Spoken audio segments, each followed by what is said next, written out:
We just watched the entirety of Umamusume, the movie, over on Kick. It's up on the website for members for a reaction. So I figured it would be really good for us to check out Agnes Tachyon, The Phantom of Umamusume. Rivalries are something all too common in Umamusume.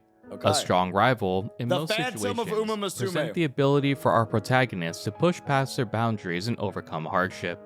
In having strong competitors, the only option is to dig deep and work as hard as you can to break past your limits. Beginning of a New Era is a prime example of showcasing that pursuit of greatness in Umamusume. However, Beginning of the new era was so fucking good. The cinematography, the music, the editing, the directing, and most of all, the lack of fucking audio and music was so good. The quiet moments. The quiet moments is what made the movie so damn special for me. what happens when your rival is someone completely untouchable? A presence so overwhelming that it would shatter all confidence someone would have. The history of Japanese horse Yo, his stuff is so well edited and like absolutely fucking fantastic. racing has seen many strong competitors come and go as the years have progressed. Rarely do we see such dominating careers as Simbali Rudolph and Katsuragi Ace. Right. Maiden debuts are normally where these horses shine, showing a new audience what they're capable of. And apparently Almanize is like beats out Rudolph, right? By a lot. But what happens when all expectations are shattered? When the audience is shown the sheer potential a new racer has.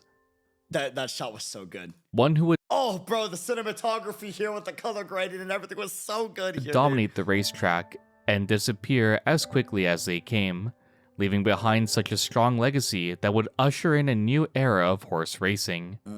This is the story of Agnes Tachyon, the Phantom of the Racetrack. Unlike other videos, this one will be surprisingly short.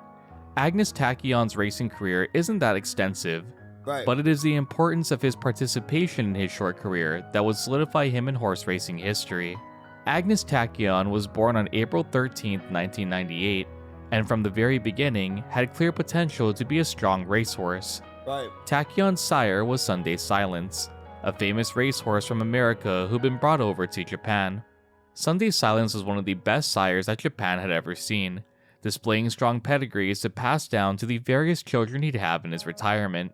It wasn't only Tachyon's sire that was famous, but his dam as well.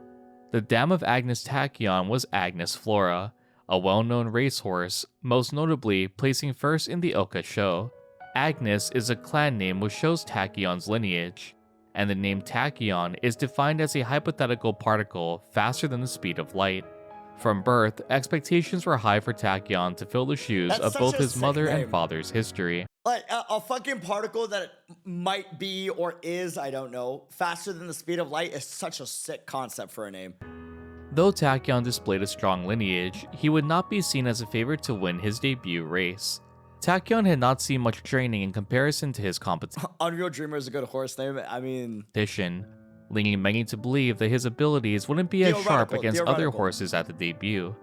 Tachyon would claim victory in this debut race over the fan favorite rebroadcast, right. cementing his position as a fierce competitor. In some cases, debut races are the only first place finishes some horses achieve.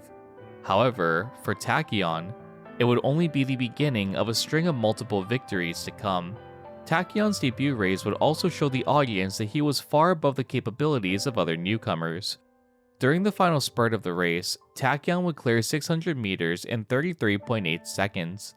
Most racehorses average a time of 35 to 36 seconds to clear the same distance, with notably Holy strong horses shit. being able to barely lower that time to 34. Tachyon wasn't Wait, so the movie fucking speed of her being several lengths ahead was canonically accurate. only winning debut races I know y'all said a lot of the horses are like canonically accurate, but like that gap looked just like the movie. That's fucking against wild. newbies either. In his very next race, Tachyon would challenge some of the greatest names to come in this era of racing, one of the most notable being Jungle Pocket. Pocket, the main character in Beginning of a New Era, isn't Absolutely fucking beautifully done in the beginning of the new era. And like her rivalry with Agnes Tachyon, and then also the way that they tackle grief and trauma, specifically trauma more than anything, right? Was so beautifully done. imposter syndrome and the PTSD of not being able to do something that you thought or you wanted to be able to do. It's showcased so accurately in the movie with the sounds and the sound design and the visuals, and it's so good. Anyone to scoff at either. Pocket's career, though not as impressive as Tachyon's, would end the dynasty of TM Opera O, an undefeated G1 racehorse, and officially usher in Oh, so her defeating TM Opera O was canonically accurate. a new generation of horse racing. Oh, Pocket wouldn't only shit. defeat a strong Japanese Hence the racehorse, beginning of a new but also would stand era. atop the strongest in the world, claiming victory in the Japan Cup in 2001. Oh. Umamusume portrays Agnes Tachyon as an Uma obsessed with pushing past her own limits. She wishes to see how far her body can go before breaking, and the true peak that an Umamusume can reach while racing. She's absolutely obsessed with this research and is rarely seen training or taking anything else seriously. In the anime, her presence is eerie, almost haunting as we first encounter her. Like a phantom. I didn't even think about that. Technically speaking, she doesn't even have much screen time compared to the rest of the cast, and yet she had the most influence in the entire film and the cast, like a real phantom. Wait, that's geniusly fucking directed. That's so smart. I didn't even think about that. Technically speaking, whoa! She doesn't have nowhere near the same amount of screen time as everybody else. And yet she had the most influence. That was geniusly done. Alongside Jungle Pocket. It isn't just the first meeting that proves offsetting, but the deranged nature Tachyon shows on the racetrack. During Tachyon's second race, at the Radio Tampa High Sansei Stakes, the anime would showcase just how overwhelming Tachyon's racing style was for her opponents. Tachyon's real-life counterpart wouldn't just win this race, but also would set a record time. Holy It would be fuck. following this race, and after only 2 races in total of his career, that Tachyon's trainer, Masayuki Nagahama, would set his sights on making Tachyon the next Triple Crown racehorse. After making this decision, Nagahama would schedule Tachyon's next race to be the Yayoi Show. The Yayoi Show is seen by many as a prelude to the Triple Crown series. Should Tachyon place first in this race too, it would only further solidify Nagahama's belief that he could be the next Triple Crown recipient. Right. By this point in Tachyon's short career, he would become well known by both trainers and jockeys alike. One peculiar thing about the 2001 Yayoi Show is a low number of horses participating in this race. Normally, the Yayoi Show is a place where the strongest congregate, all with dreams similar to Tachyon's, to seize the next Triple Crown. However, due to Tachyon's entry, several trainers would pull from the competition. Tachyon's sheer presence alone was a force to be reckoned with, once more, clearly displayed in beginning of a new era. Unsurprisingly, Tachyon would win the Yayoi Show without any issues. Tachyon's jockey, Hiroshi Kawachi, at this point also firmly believed in Tachyon's capabilities to seize a Triple Crown. This wasn't a close race whatsoever. Tachyon had won by 5 horse lengths over Born King, Fuck. once more displaying to the audience that Tachyon was in a league all his own. In the anime, Cygames pays close attention to Tachyon's name, displaying her running state as if she's chasing an ideal form of herself. This is the pinnacle of Tachyon's dream, to truly break the limits of a normal Umamusume, living up to the name given to her. With an overwhelming victory at the Yayoi Show, it comes as no surprise that a month later, Tachyon would be entered in the Satsuki Show, the first step to achieving the prestigious Triple Crown. Once more, Tachyon would enter the race against Jungle Pocket. This would also mark Tachyon's first G1 race in his career. It would come as no shock that Tachyon would place first at the Satsuki Show, displaying an effortless victory once more over a group of tough competitors. When finishing artwork this is race, so good. Real quick, the animation of this fucking movie was absolutely stunning, dude. Holy fuck. victory once more Brother. over a group of tough competitors. When finishing this race, Kawachi would hold That up one smile. finger over his head, signifying this was the first of 3 wins for the prestigious Triple Crown title. In the anime, this would shatter Jungle Pocket and drive her to push as hard as she could to catch up to Tachyon, declaring her as her rival and vowing to beat her. Despite this, as real-life events would recall, Jungle Pocket would never get that chance. In the anime, Agnes Tachyon, following her 4 consecutive wins, would announce a sudden retirement, chalking it up to seeing the potential in Jungle Pocket to surpass a barrier Tachyon couldn't reach. Keeping true to her normal personality, Tachyon states that it's not important that she keeps racing, as she has already proven her strength over Pocket, only driving home the emphasis of their difference in strength. The sudden retirement of Tachyon will reflect a brief examination that he'd undergo before the Tokyo Yushun. On May 2, 2001, it was discovered that Tachyon had a bowed tendon in his front left leg. Though not as severe as other Umas we've covered in previous videos. That goes back to the foot injury at Tachyon, or the foot issues that Tachyon had in the movie. The injury was enough to cause his trainer to retire him on August 29th. The Tokyo Yushun would take place on May 27, 2001, with Jungle Pocket taking first place. This caused major controversy to stir, seeing how with Tachyon's absence, Pocket was able to steal a victory. This sudden retirement, as reflected in the anime, came as a harsh blow to horse racing fans. Many firmly believed in Tachyon's capability to obtain the Triple Crown, and the race records following his retirement only acted to solidify that claim. In addition to the Sasuke Show and Tokyo Yushun, the Kika Show would also be won by a competitor Tachyon would beat effortlessly in past races.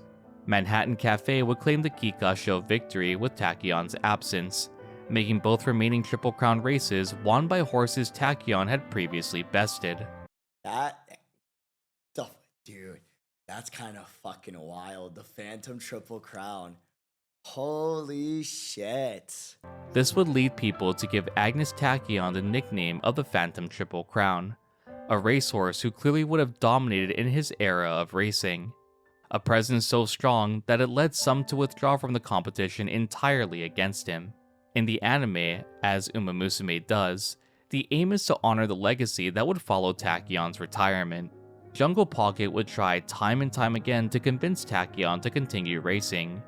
However, hiding her injury and true motives, Pocket would only be met with the same answer each and every time.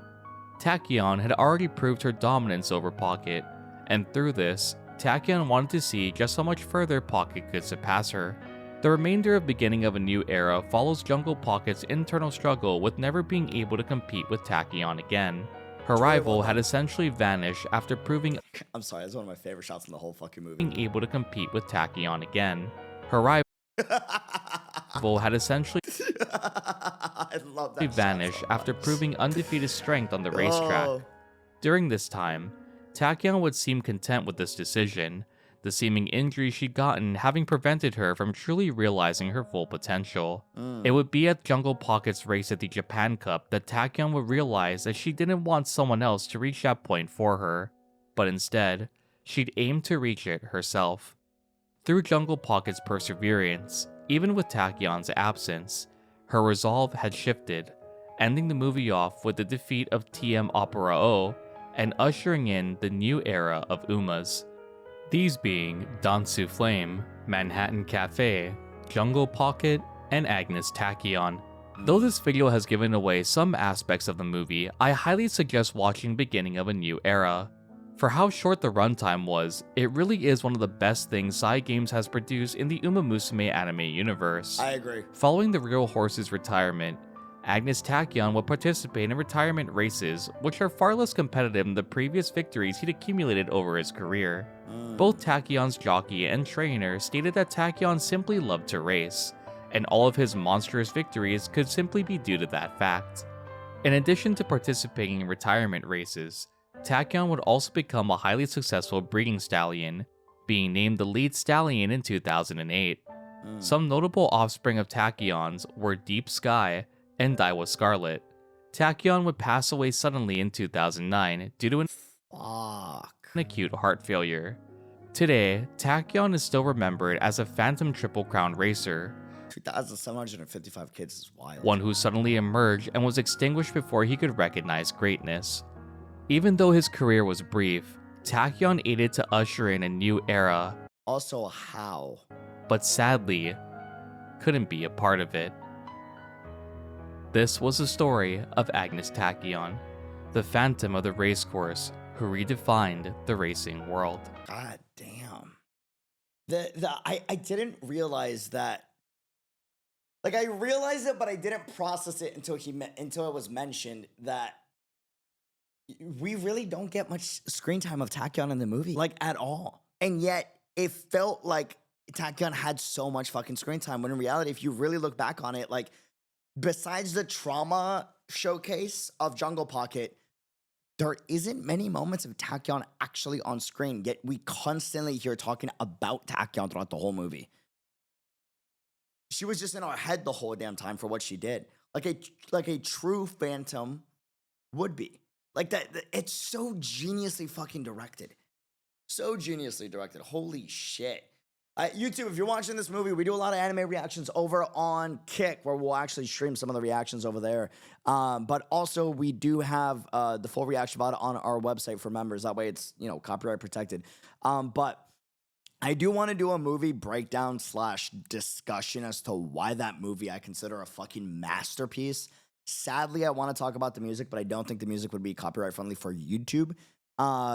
So we're going to do two versions of it. We're going to do one that is not copyright friendly, that will not go on YouTube, and that will be like a breakdown of almost every fucking scene that I find super interesting and want to geek the fuck out about, whether it's the graphic design, the music, the spacing, the tempo, the directing, the composition, the lack of music, the sound design, yada, yada, yada. And that will go up on the website for members. That is just because I want to talk about the music in there, and it's not going to be copyright friendly, so it has to go up there. Link in the description. But I also want to make a copyright friendly version where I just edit out all of the music moments and just talk about everything else besides the music and upload that to YouTube. So I don't know when that's going to come out, because that's going to take a while to do, but I do want to do that. So stay tuned with that. If you enjoyed the video, leave a thumbs up, comment, subscribe down below. Make sure to actually check out the lore discussions over on Purix's channel. Link in the description as well.